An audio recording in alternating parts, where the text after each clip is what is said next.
우리나라 최고의 작가로 손꼽히는 고 박완서 작가는 나이 40의 문단에 데뷔해서 2011년 돌아가시기까지 40년간 수많은 걸작을 남긴 그야말로 문학인이셨습니다. 근데 그분께서 돌아가시기 1년 전에 양화진 모교 강좌에서 이런 말을 하셨대요. 이 짓은 숙련이 안 된다. 무슨 말이냐면 세상에 많은 일들은 계속 반복하고 40년쯤 하면은 익숙해지고 숙련이 되고 편해지는데 글 쓰는 건 숙련이 안 된다는 거예요. 그토록 오래 써도 여전히 편하지 않고 익숙해지지 않고 숙련이 안 된다고 합니다. 제가 그 말을 들으면서 설교랑 같구나라는 생각을 했습니다. 설교는 해도 어렵고 익숙해지지 않고 편해지지 않고 도무지 숙련이 되지 않습니다. 늘 힘들고 어렵고 아주 종종 고통스럽습니다.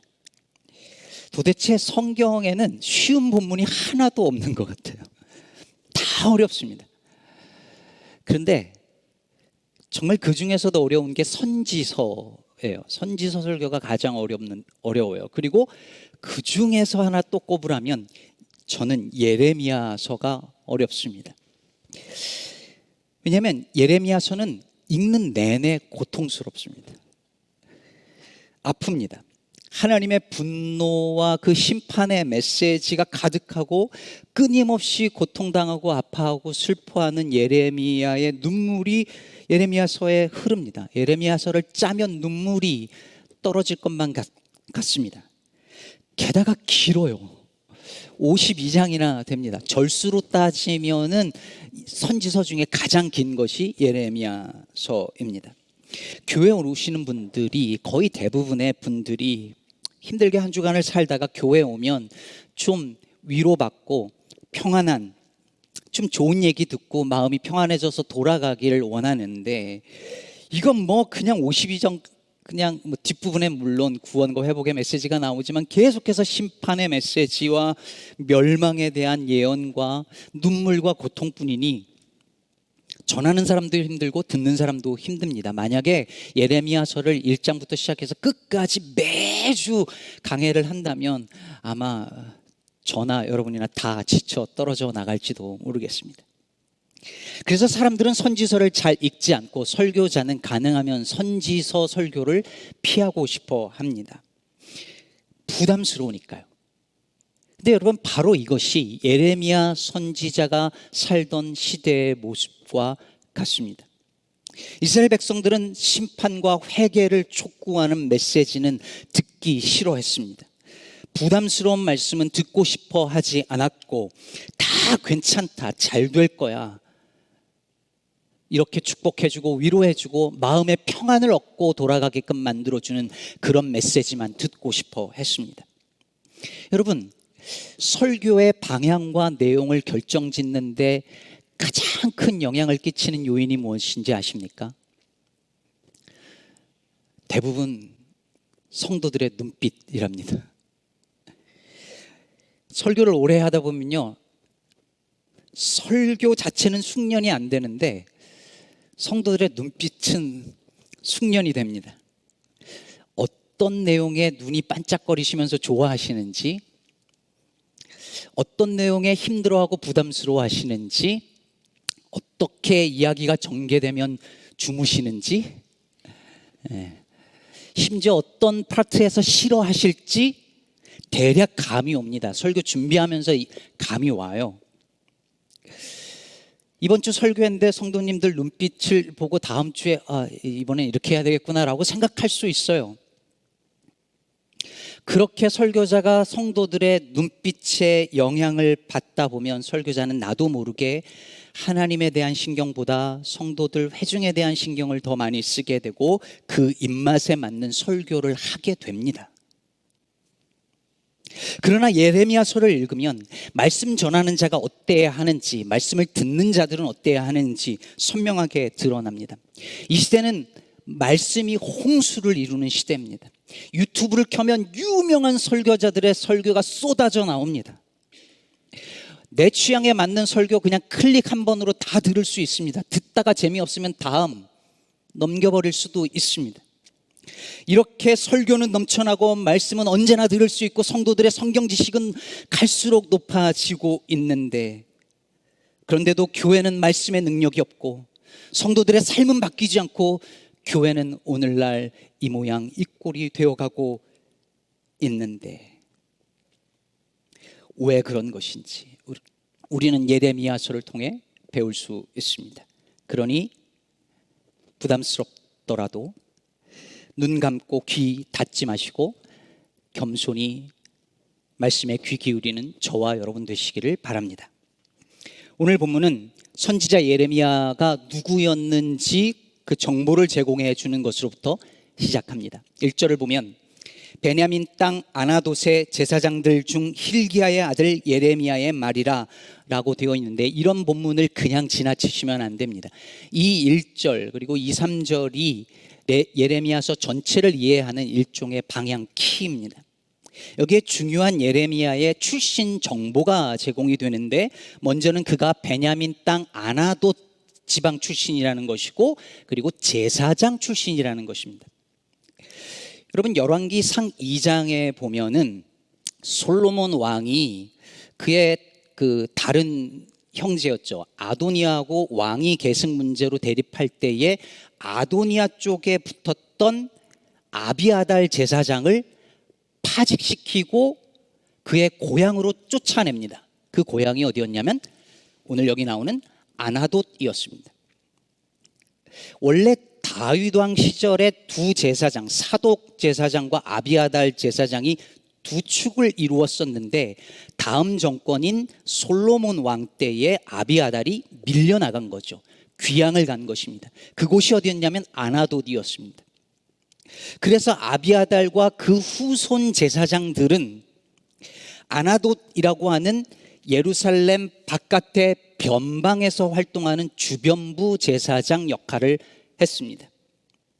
당시 이스라엘이 성전, 예루살렘 성전 중심 사회였기 때문에 이 바깥에 있었던 아나돗 제사장들은 그야말로 주변부였고, 그래서 성전에서, 예루살렘 성전에서 활동하던 제사장들과는 분명한 차이를 가지고 있었습니다.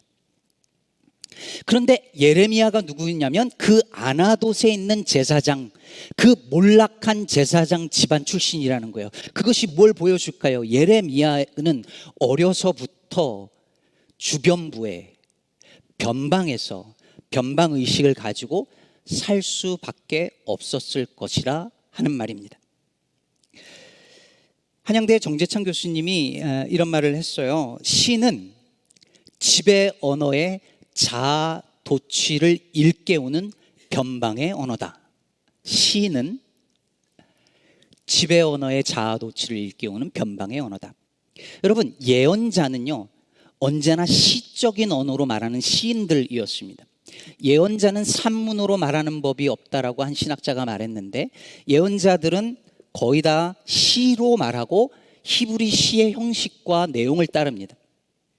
그런데 이 관점에서 볼 때 예언자들은, 특히 예레미야와 같은 사람들은 주변부에서, 변방에서 변방의 언어로 주류 사회의 질서를 뒤흔드는 사람들이었다는 것이죠. 오늘날 교회의 언어가 과연 세상 주류를 저항하고 도전하면서 그들을 일깨울 수 있는, 그 자아 도취를 일깨울 수 있는 언어가 되고 있는가 생각해 볼 만한 대목입니다. 예레미야를 이해하기 위해서 또 하나의 중요한 단서가 있는데, 그것은 그가 활동한 시기입니다. 2절을 보세요. 아몬의 아들 유다왕 요시야가 다스린 지 13년에 여호와의 말씀이 임했다라고 말합니다. 자, 요시야 왕 13년 때, 이때가 언제냐면 바로 1년 전에 한 사건이 있었는데, 그것이 무엇이냐면, 여러분, 이스라엘은 우리나라와 비슷해요. 주변에 열강들이 뺑 둘러싸여져 있습니다. 애굽이 있었고, 애굽 다음에 아수르가 있었고, 아수르 다음에 바벨론이 있고, 이제 나중에 로마로, 이제 페르시아로 로마로 이어지는데, 이 애굽이 힘을 잃어갈 때 아수르가 북이스라엘을 멸망시키잖아요. 근데 이 북이스라엘을 쳤던 아수르가 바벨론에 의해서 패배하는 사건이 일어나요. 이게 요시야 왕 13년이라고 말한 그 바로 전해에 있었습니다. 따라서 이스라엘을 둘러싼 열강의 제국의 질서가 재편되기 시작한 바로 그 시점이죠. 그때를 틈타서 요시야 왕이 종교개혁을 단행합니다. 성전에 있었던 우상숭배들, 산당들 싹 몰아내고 종교개혁을 전국으로 단행을 하는데, 불행하게도 애굽과의 전투에서, 애굽왕 느고와의 전투에서 609년에 사망하고 맙니다.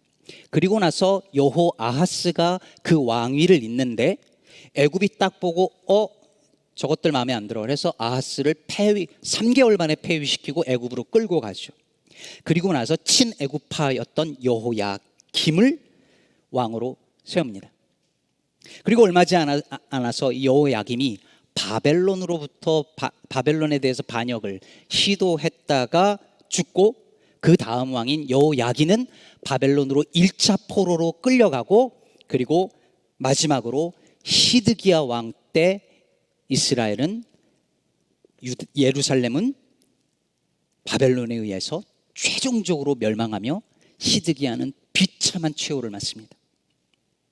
오늘 보면 3절에 보면 요시야의 아들 유다의 왕 여호야김 시대부터 요시야의 아들 유다의 왕 시드기야의 11년 말까지, 곧 5월에 예루살렘이 사로잡혀 가기까지 예레미야가 예언 사역을 했답니다. 이 시간을 계산해 보면 약 40여 년 예언 사역을 했고, 애굽으로 예레미야가 끌려간 이후까지 계산을 하면 훨씬 더 많은 기간, 굉장히 긴 기간 동안에 예언 사역을 했습니다. 예레미야는 예루살렘이 멸망할 것이라고 예언을 계속했고, 실제로 예루살렘이 멸망하는 것을 자신의 눈으로 봐야 했고, 그리고 자신도 타국에서 끌려가 살아야 했던 불운의, 그야말로 눈물의 선지자였습니다. 자, 여러분, 이렇게 예레미야의 예언의 말씀을 듣기 전에 예레미야가 누군지, 어떤 사람이었는지, 어떤 삶의 자리에 놓여 있었는지, 어떤 시대를 살았는지 간단히 살펴보았는데, 이게 왜 중요할까요? 성경은 이 정보를 왜 우리에게 제공해 주고 있는 것일까요? 하나님의 말씀은 아무런 시대적 맥락 없이 주어지는 것이 아니라 구체적인 컨텍스트에 놓인 사람들에게 그 시대를 살아가던 한 인물을 통해서 주어지는 말씀이라는 것을 보여주고 있는 것입니다. 여러분, 선지자 혹은 예언자를 가리키는 히브리어 단어가 뭔지 아세요? 제가 좋아하는 말입니다. 나비입니다. 나비. 히브리어로 나비가 예언자 혹은 선지자라고 합니다. 그런데 나비를 흔히 예언하는 사람이라 그러니까 점쟁이로 오해하시는 분들이 계세요. 미래를 알아맞히는 사람이 예언자다, 나비다, 이렇게 생각합니다. 그런데 여러분, 나비는 말씀 혹은 메시지를 위임받은 사람이란 뜻이에요. 그러니까 미래에 무슨 일이 일어날지를 알아맞추는 사람이라는 의미가 아니라, 그걸 포함해서 하나님의 말씀을 맡은, 말씀이 맡겨진 사람이라는 거죠.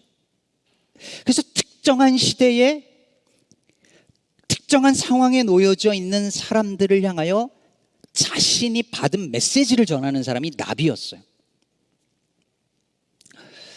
특정한 상황을 무시한 말씀이 아니었다는 거예요. 여러분, 가끔 가다가 설교자들에게 이런 요청을 하는 너무 신앙 좋은 분들이 계세요. 목사님, 설교할 때는요, 세상 얘기나 정치, 경제 이런 얘기 하지 말고 오직 성경 얘기해 주세요.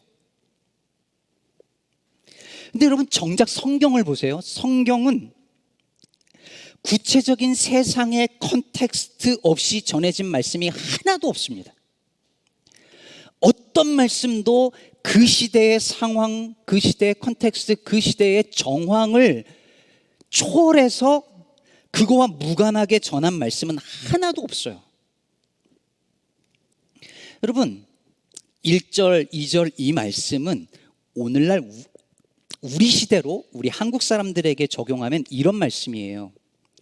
전두환 대통령 임기 첫 해에 전라도 광주에 사는 아무개에게 하나님의 말씀이 임하니라. 여러분, 느낌이 오지 않으세요? 우리는 이렇게 들으면 이러지만 이 당시 히브리 사람들은 다 그렇게 들었어요. 시대적 맥락을 고려하지 않고 그 말씀을 들을 수 없다는 얘기죠. 그런데 정작 1980년대 한국 교회는 어땠습니까? 마치 세상에 아무 일도 일어나고 있지 않는 것처럼 예배하고 찬양하고 말씀을 전하고 듣고 신나고 기쁜 찬송을 불렀습니다. 오늘날도 다르지 않습니다.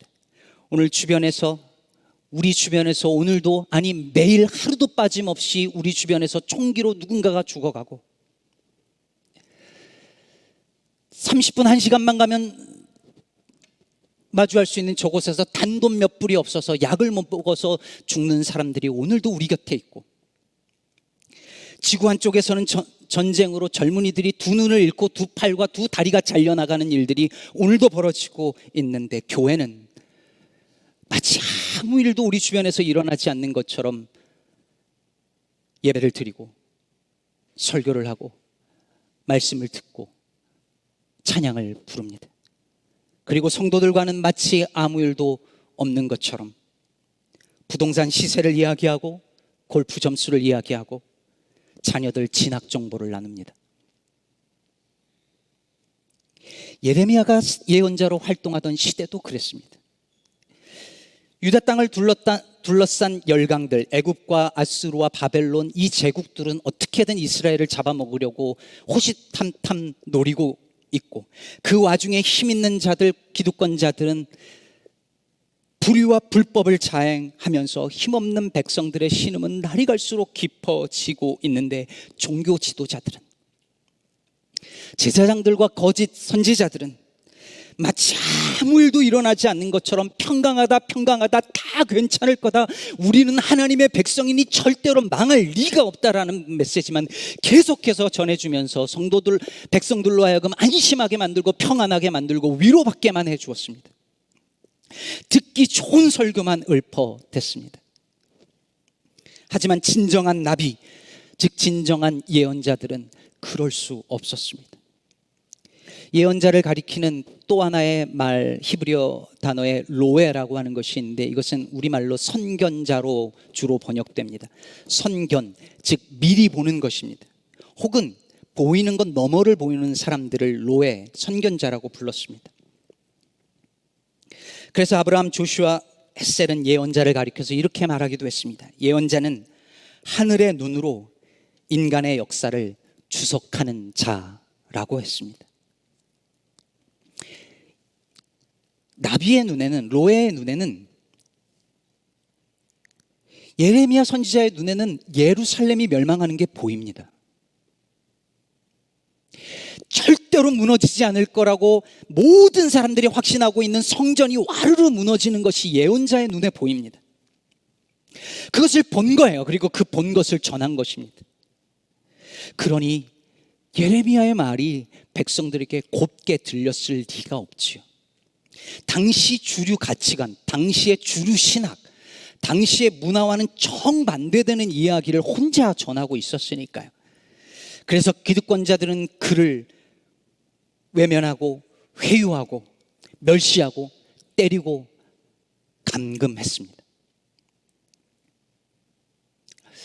제가 목회자로 설교자로 살면서 한 가지 늘 부끄러운 것은, 아직까지 한 번도 말씀을 전하다가 혹은 말씀대로 살려다가 감옥에 갇혀본 적이 없다는 사실입니다.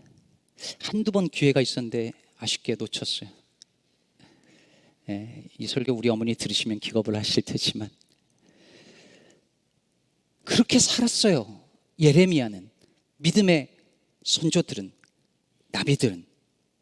어쩌면 이들은 예레미야에게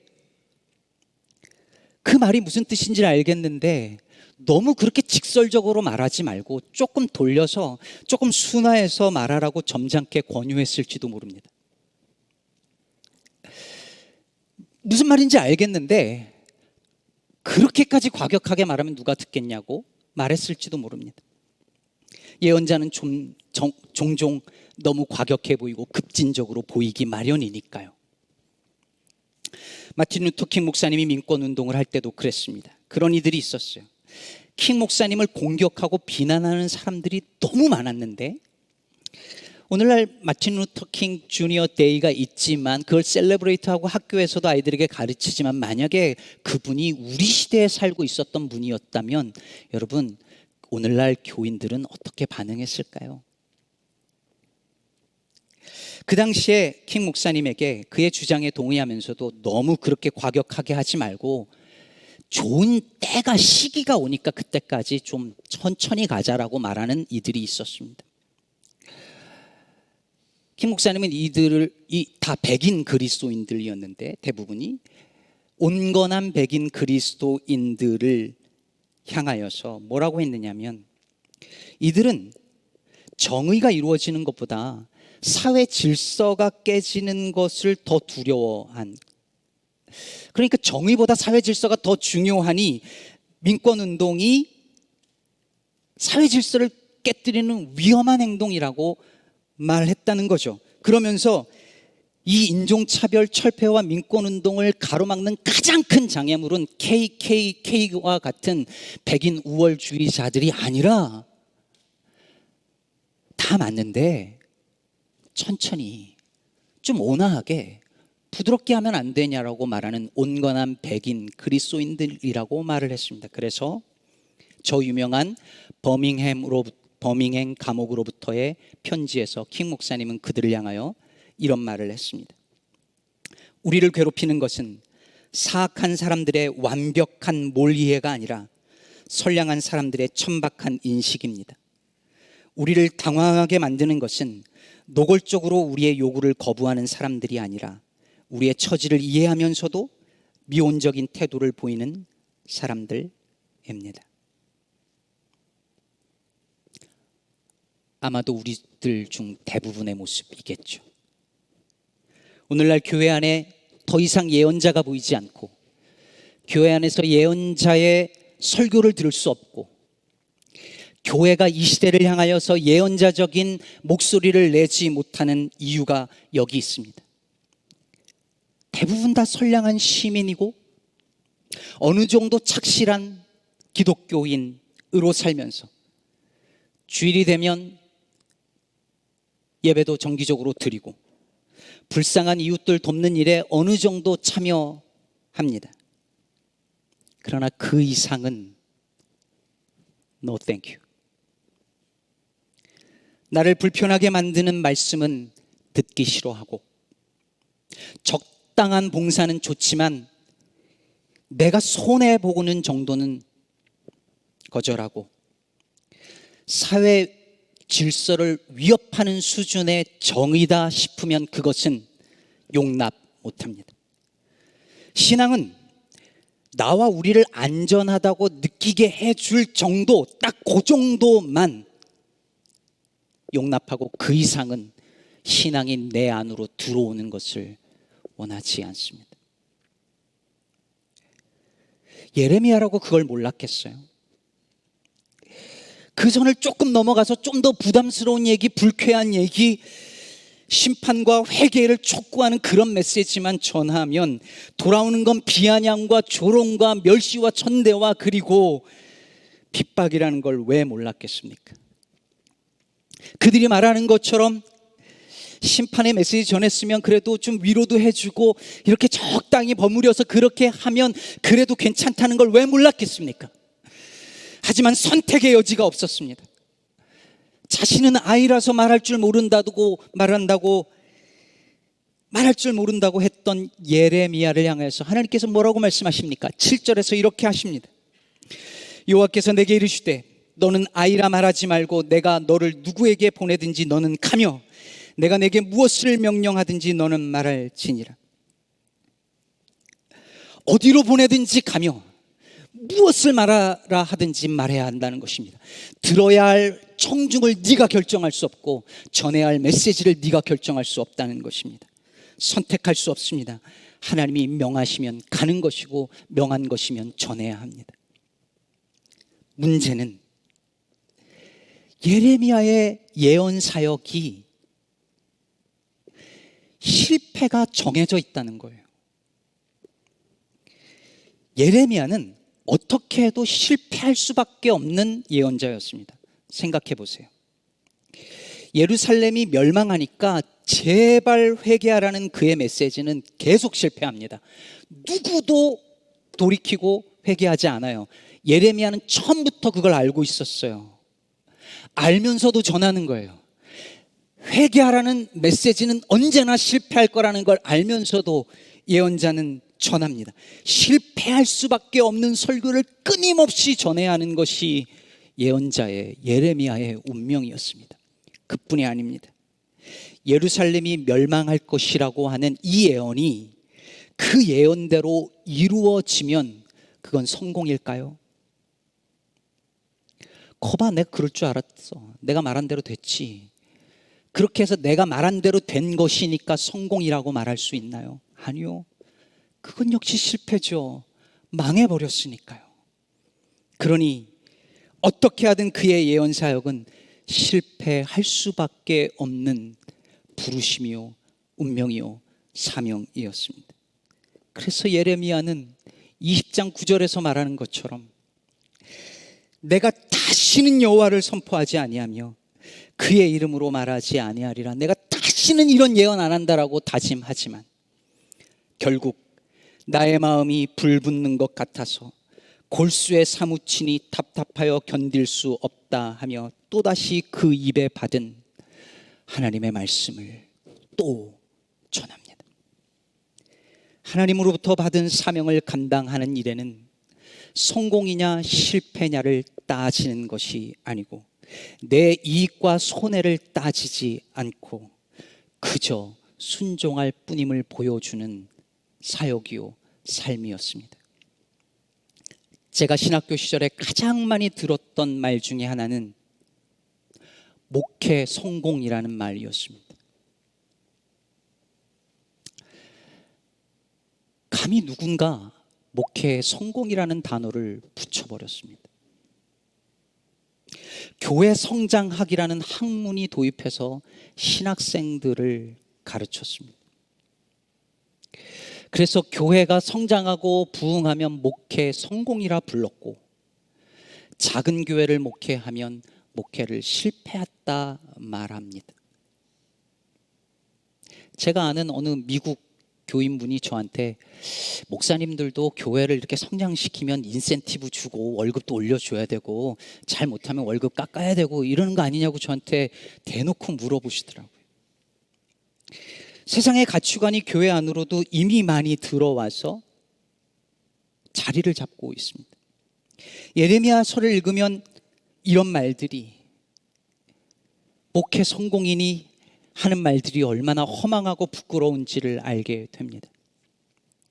최근 대법원에서 affirmative action, 즉 소수 인종 학생들에게 주는 대학 입시 혜택에 대해서 위헌 판결이 났습니다.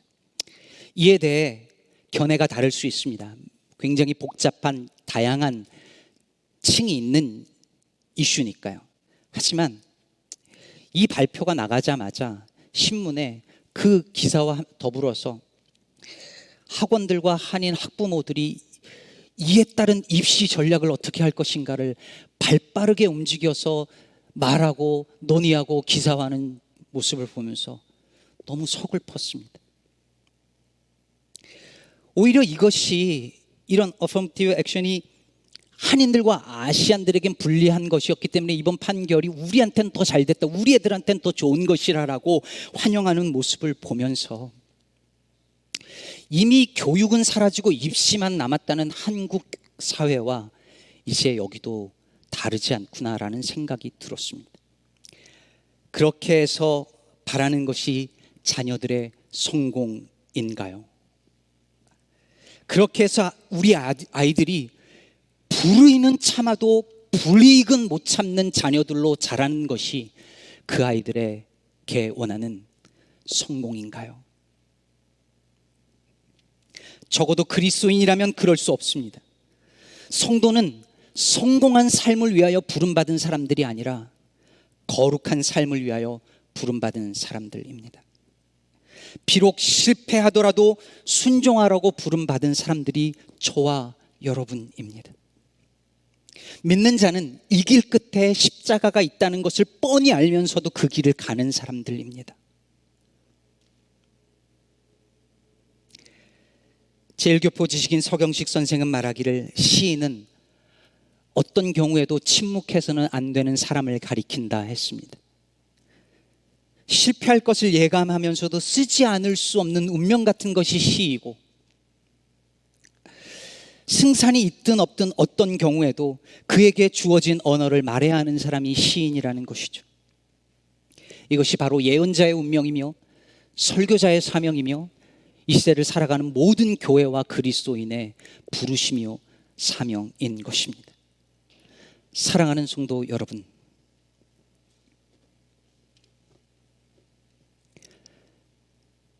예배가 불편하십니까? 예배가 여러분을 불편하게 만드나요?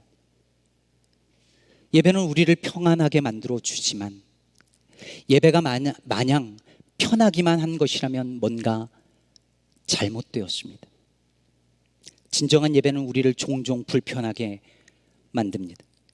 때론 불안하게도 만듭니다.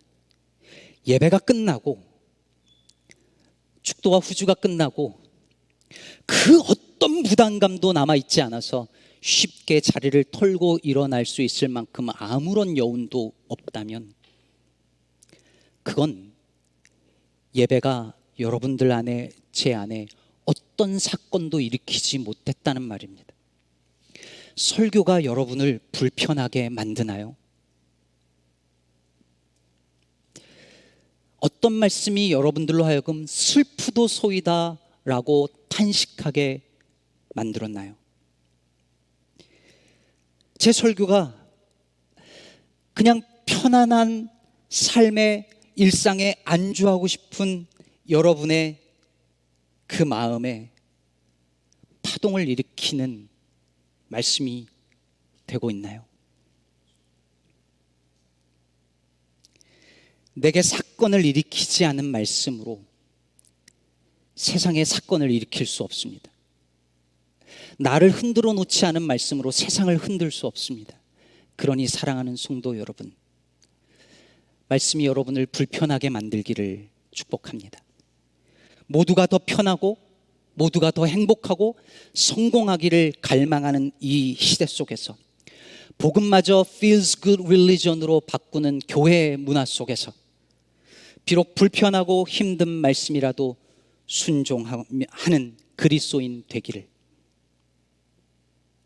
실패가 뻔히 보이더라도 정직하고 거룩하게 살아가기를, 저 앞에 십자가가 있는 것이 보임에도 불구하고 그 길을 가서 전하라 하신 말씀을 전하는 저와 여러분, 우리 시카고 기쁨의 교회 되기를 주님의 이름으로 축복합니다.